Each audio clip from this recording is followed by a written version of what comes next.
Hello and welcome back to New Paradigm Healing. This series focuses on Ayahuasca Assisted Therapy. Our intention is to educate, inform, and support the conscious and responsible use of ayahuasca in the Western context. If you want to know more about Ayahuasca Assisted Therapy and our upcoming trainings and workshops, sign up for our mailing list to be the first one to know about the latest news at 𝙤𝙤𝙤𝙧𝙚. Help to build our tribe by sharing our message with your friends and family and joining us on our social media platforms.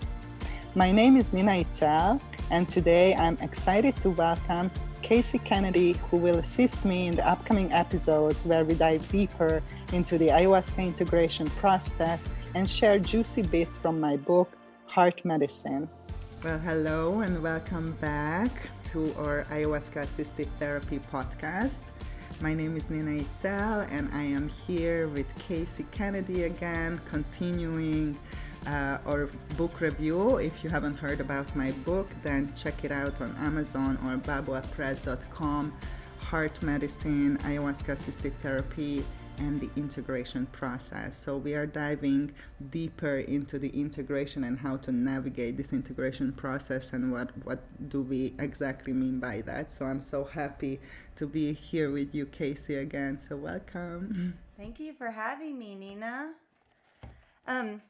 Yeah, I appreciate you having me on again. This is a lot of fun last time, and I'm learning a lot. There's so many different kinds of plants, from psychedelics to things like cacao to help open your heart, 𝙟𝙤𝙤𝙧𝙚. I wanted to know if you were using other plants on your journey in this year to 3 years after, and what, maybe do you advise people to do things like psilocybin, other psychedelics, maybe attended different ceremonies, or maybe halt that experience while you're integrating these lessons from other ayahuasca. Can you explain some of that?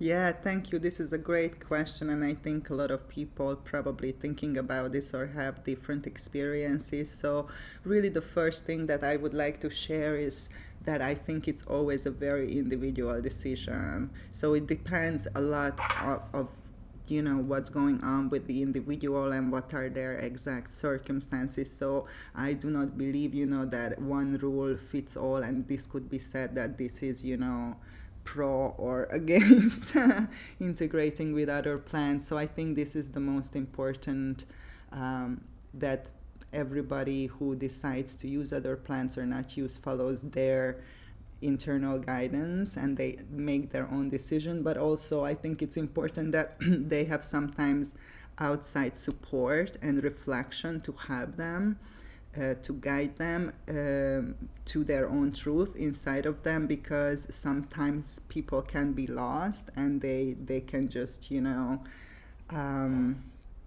don't assess the situation in a reasonable way. So it's very individual. I think it's the two biggest category would be integrating. If you're talking about using other plants, like are they psychedelic, psychoactive plants or not?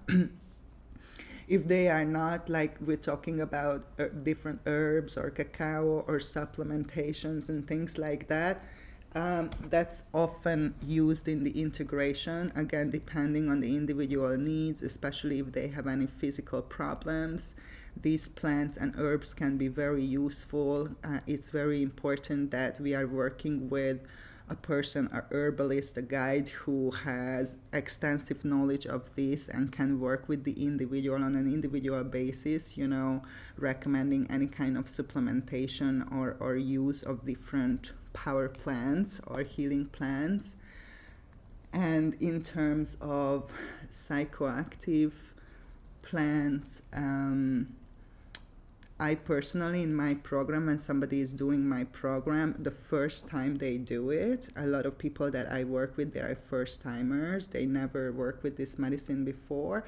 So the first time they do this more than 1 year program, I do ask them not to use any psychedelic plants during the integration process unless we otherwise agree. So again, there could be circumstances or situations. For example, I worked with somebody who went through the integration, and towards the end of the integration, she was still taking a certain kind of pharmaceutical medication that she wanted to completely let go of. And in the end, what was helpful for her to use microdosing of psilocybin to let go of that pharmaceutical in the end. So again, it's very individual, but generally I would say that in terms of the ayahuasca, it's a very strong medicine. So first, let's integrate, what is going on. For most people, that is an overwhelming experience. This is my experience, that it is overwhelming as it is. Why would you put on top of that, just doing more and more? Sometimes it could be a mind trap of this thirst for more and wanting to have more medicine and drinking more and more, in terms of like very Western mindset that, okay, just take more of it, and then the more the better. That is not my experience necessarily.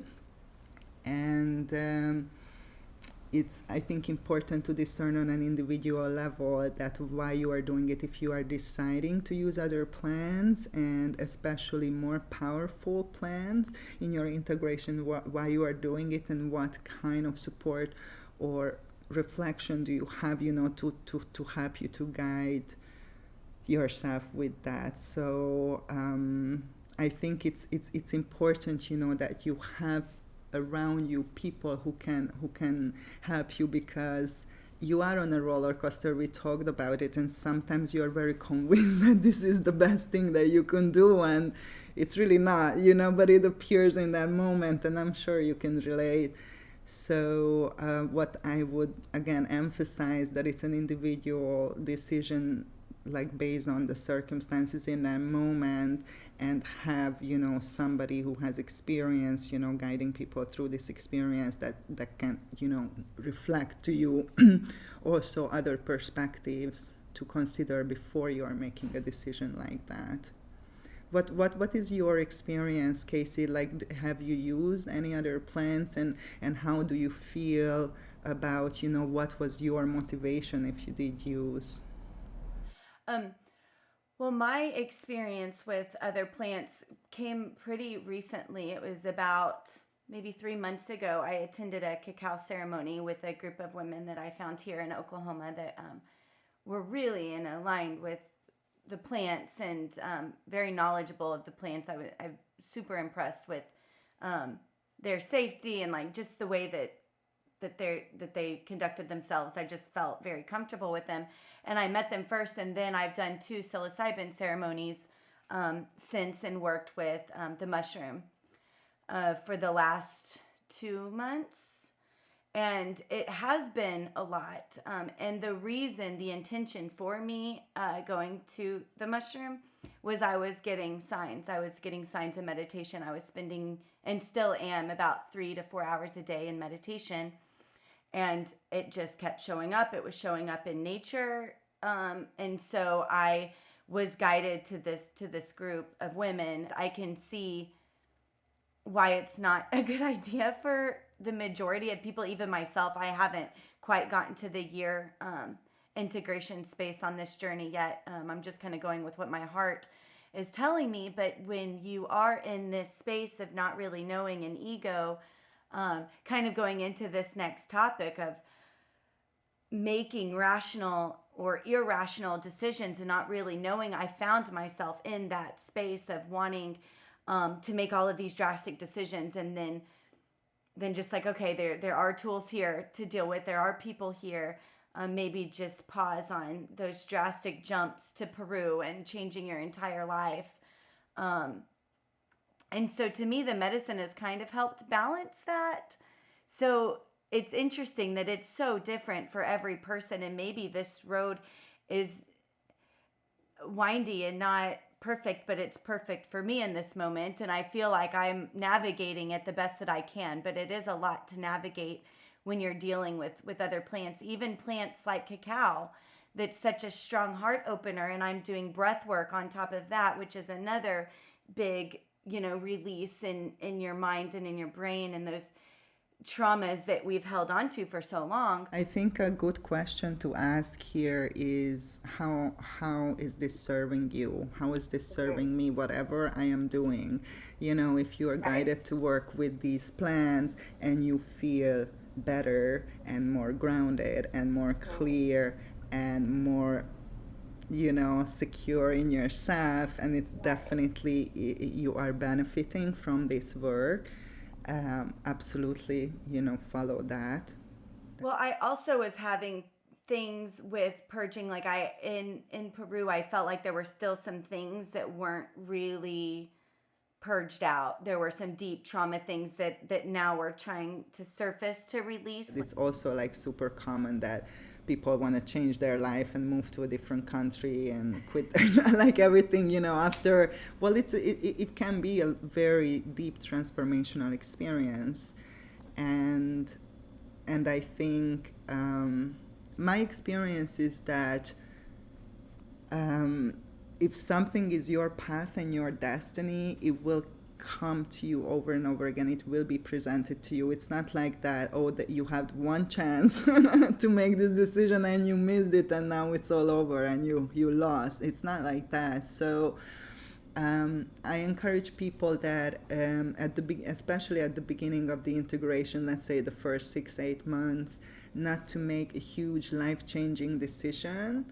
Like, for example, breaking up a 30-year relationship or moving to another country or something like that, based on just like one impulse. I mean, of course, there are, again, exceptions. If somebody already was struggling with a situation, for example, working somewhere where they didn't like working even before they begin this journey, and then after their experience, they go back to that environment, the contrast will become like so intense for them that it will be presented, on a daily basis, that this is not in alignment with you, this is not in alignment with you, you don't feel good, you don't feel well here, it's time to let go, it's time to let go. But that will be so clear and present that will need no interpretation per se, because it will be so much, so to say, in our face, that is a different kind of situation. I'm more referring to, now I'm gonna uproot my whole life and move to, as you said, Peru, and live in a jungle hut and drink medicine for the rest of my life. Like, okay, if in 1 year you still think that this is your destiny, this is your path, go for it, definitely not holding back. But as we talked about last time, this roller coaster, there are moments when we think we have all the clarity and we understood and we are clear on our purpose and everything, and like 3 days later it's like total confusion and doubt, and like everything is like, I don't know what to do anymore. And so there is this intensity, and I find that the best way to navigate is just to give some space and time for ourselves to settle. How was your experience? Did you feel like uprooting your life? Like I was, did you have moments when you were like, okay, I'm out and I'm completely changing everything? Well, you had mentioned something in our last conversation about like intention and the why, and I was getting, and still am, the nudge to be on this realm of the healer, which is not what I went into this at all expecting to feel. So even just allowing that feeling kind of helped reveal these worthiness of that, like, why me? Like, who am I to help with people in this plant world, especially being so new to it. So even navigating, I think a lot of those messages were on this realm of healing and helping others heal. And you kind of talked about how maybe that could be different in the plants that are connecting to you also. I find that especially with the ayahuasca, a lot of healers come to the ayahuasca who are healers. Maybe they are not therapists per se, or this is not what they do kind of, as a job, but they are healers and they have these gifts, to offer. They are service to others individuals, and a lot of people like this feel called to the medicine to kind of remember and awaken their gifts, and step into their higher path or their path of service. So that makes a lot of sense to me, what you are sharing right now. And I've seen this with many people, who come through the medicine in general.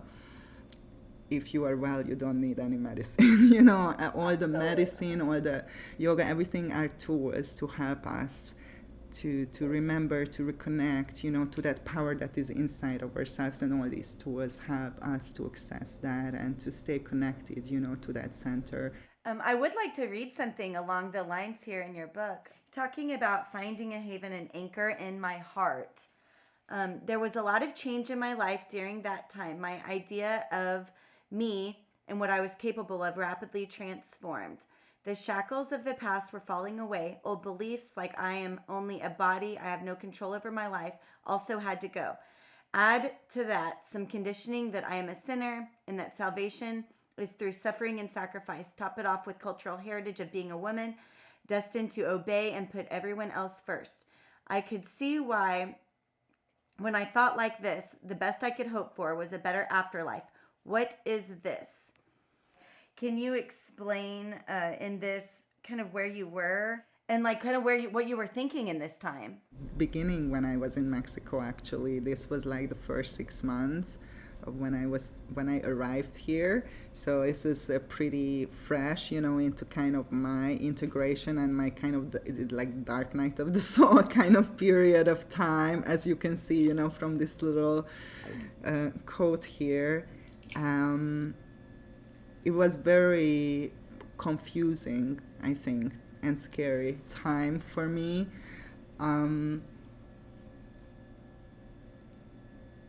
What would be a good experience or a good metaphor? Maybe people who are divers or who dove before, when you are diving and you are going down or coming up and you can't see the bottom yet, so you are in the ocean and everywhere around you is just the blue water, and there are moments when you lose your sense of direction because it's the same everywhere, and you are, gravity is not like working in the same way, and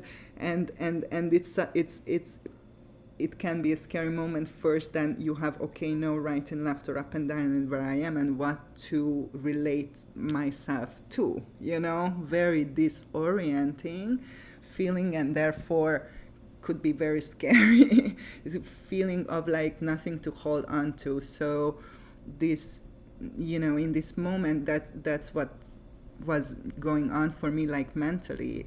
That like everybody, all of us operates out of a mental structure, a mindset, a belief system. And this is kind of like a period when things that you used to believe in and created your framework of reference are deeply like questioned and moved and rocked and shaken.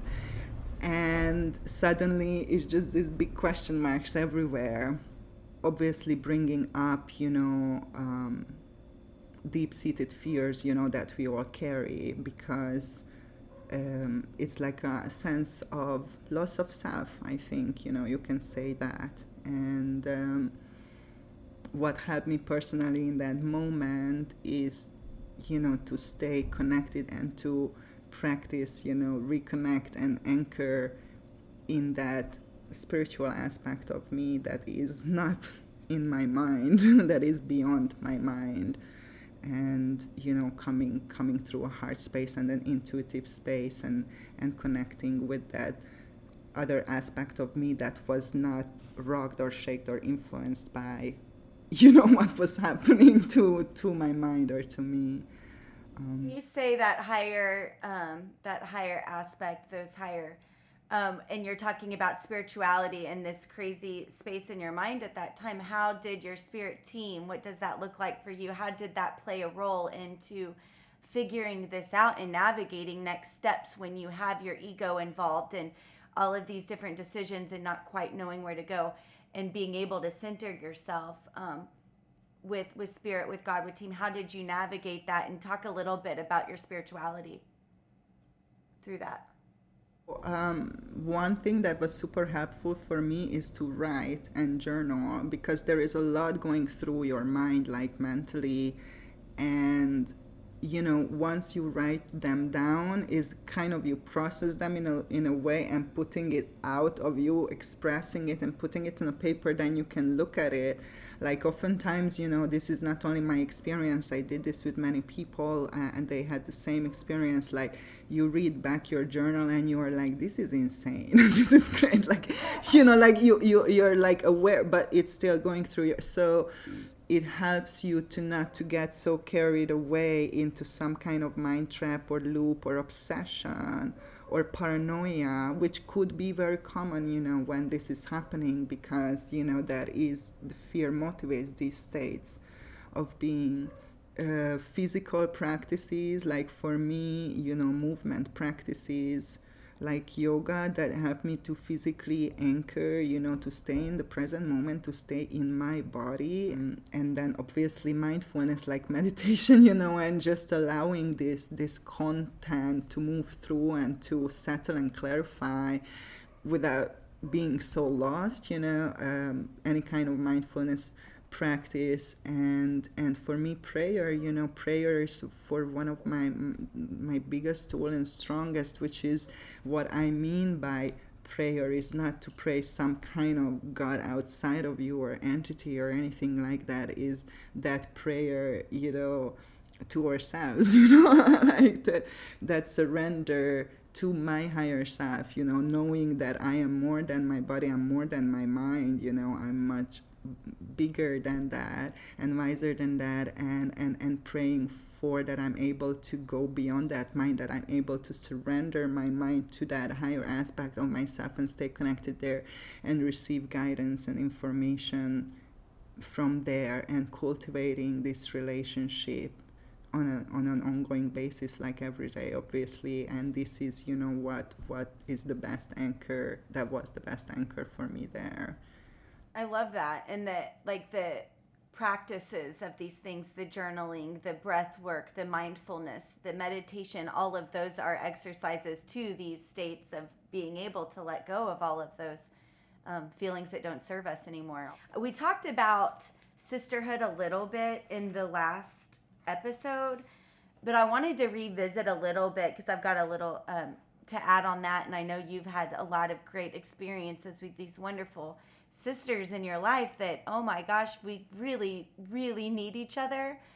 This is one of the best things that I love about sisterhood, is that we have absolutely no secrets. It's a place to share anything, the good, the bad, the beautiful, and the ugly, knowing that we are all still loved and accepted.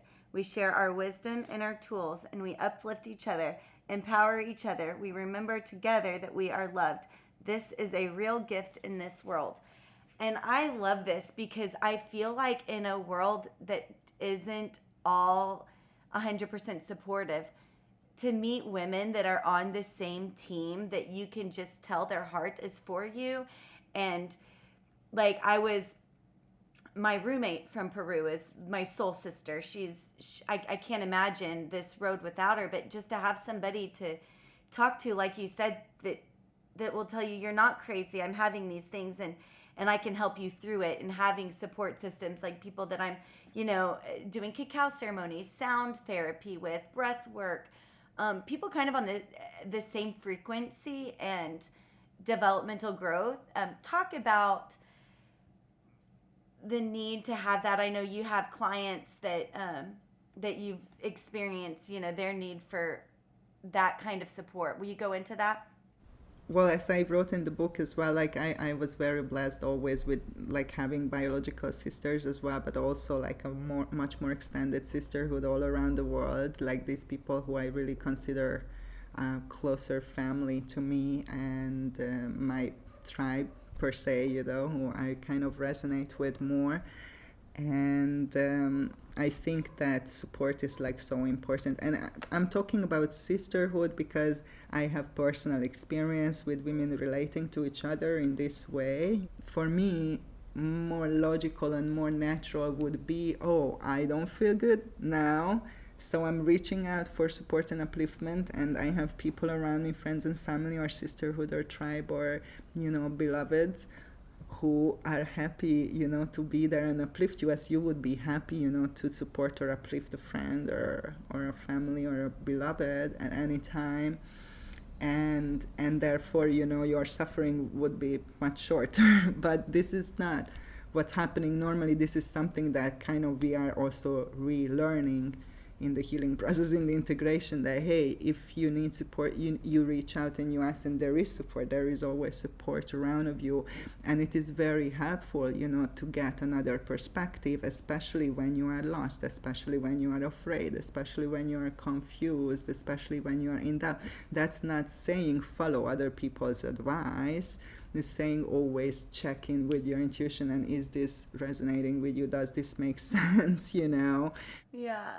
Well, I had a group of women, like a couple, like I said, my roommate and a few other people recently, and it's just interesting because they'll call and be like, so how are you? How's your heart? How are you really? And I'm like I didn't even know how to answer those questions at first. Like, just to be able to communicate with people I don't know very well has been a big lesson, and to ask for help. Explain your process and your coaching, how somebody who would go back to their everyday life maybe could integrate that in a practical, realistic way. And maybe somebody doesn't have the ability like you or me. I'm self-employed. I do video production. I can shift things around and have the availability to go off to Costa Rica for a month or two. How do you talk to those clients coming to you saying, okay, I've got, maybe 2 to 3 weeks to spend in Costa Rica. Is this something that I'm still eligible for? Is this still something you recommend? And how would you navigate that type of client? So how it works, the first step is I have a free consultation with anybody who is interested, doing this program. And that is just, to get to know each other, and I talk more about the program and the process itself, and I also, the individuals tell me, what their intention or motivation is to do this journey. So the consultation is really to see if this is something that could serve them, if this is something that I feel in alignment with. They commit to a program that has 2 parts, a preparation and an integration. So I'm not giving medicine to anybody or holding any medicine circles or anything like that.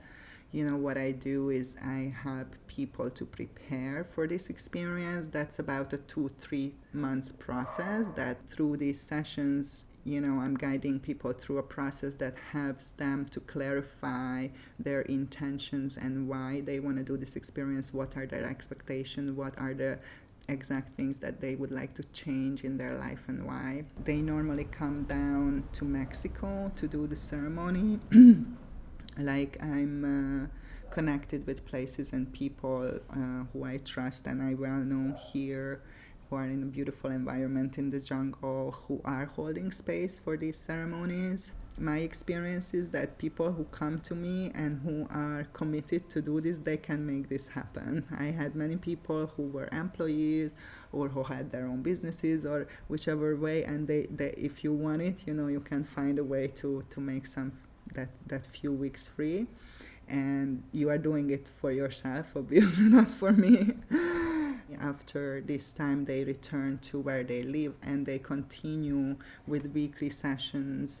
What is the most challenging part for most people is to have the experience in Mexico and to go back to their environment, especially if they work somewhere. So for example, I have a client who is a nurse in a hospital, so you can imagine that is a great contrast to be in Mexico on a little beach town and in the jungle in nature, with yourself and your daily practices and your internal reflections and all this process, and then suddenly going back into a completely different kind of environment and in this very intense contrast, and then somehow trying to navigate that and consolidate that. So that is very challenging, but also that is what is moving the whole process, because the contrast shows you what is not serving anymore, what you need to let go, and the integration is happening in like 24/7. It's not that one session a week that you do you are integrating all the time. The sessions are there for you to make sense out of it. You're making all of these internal shifts that are going on inside, but then don't make any big decisions. Don't really, make any big changes when all of this is all changing. It can get a little overwhelming in the normal everyday life. Absolutely. And now add on top of that just collective process and what is happening, right now on the planet. Like it's for me, it's so symbolic in a way. It's almost like a, death, rebirth, dark night of the soul, transformation, soul within, soul without. So it's very interesting. And again, we need each other. We need anchors. We need that support. We need that love. We need that container. And we are not supposed to do it alone. Like you don't have to suffer and isolate yourself and sacrifice things, in order to move forward or to find your answers or your solutions. And that's why that's why I've written the book. That's why I'm doing this work. That's why we are doing this podcast. That's why we are putting this information out there, just to spread it even more and to create, this community where people can fall back to, who feel that they don't have in their immediate environment, this type of support right now. Thank you so much, Nina. It's always such a pleasure talking to you.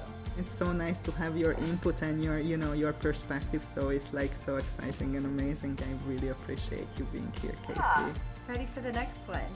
Yeah, and the next time we're gonna continue to dive in deeper and bring some more gems and some more good things to share with you guys. So tune in, stay tuned.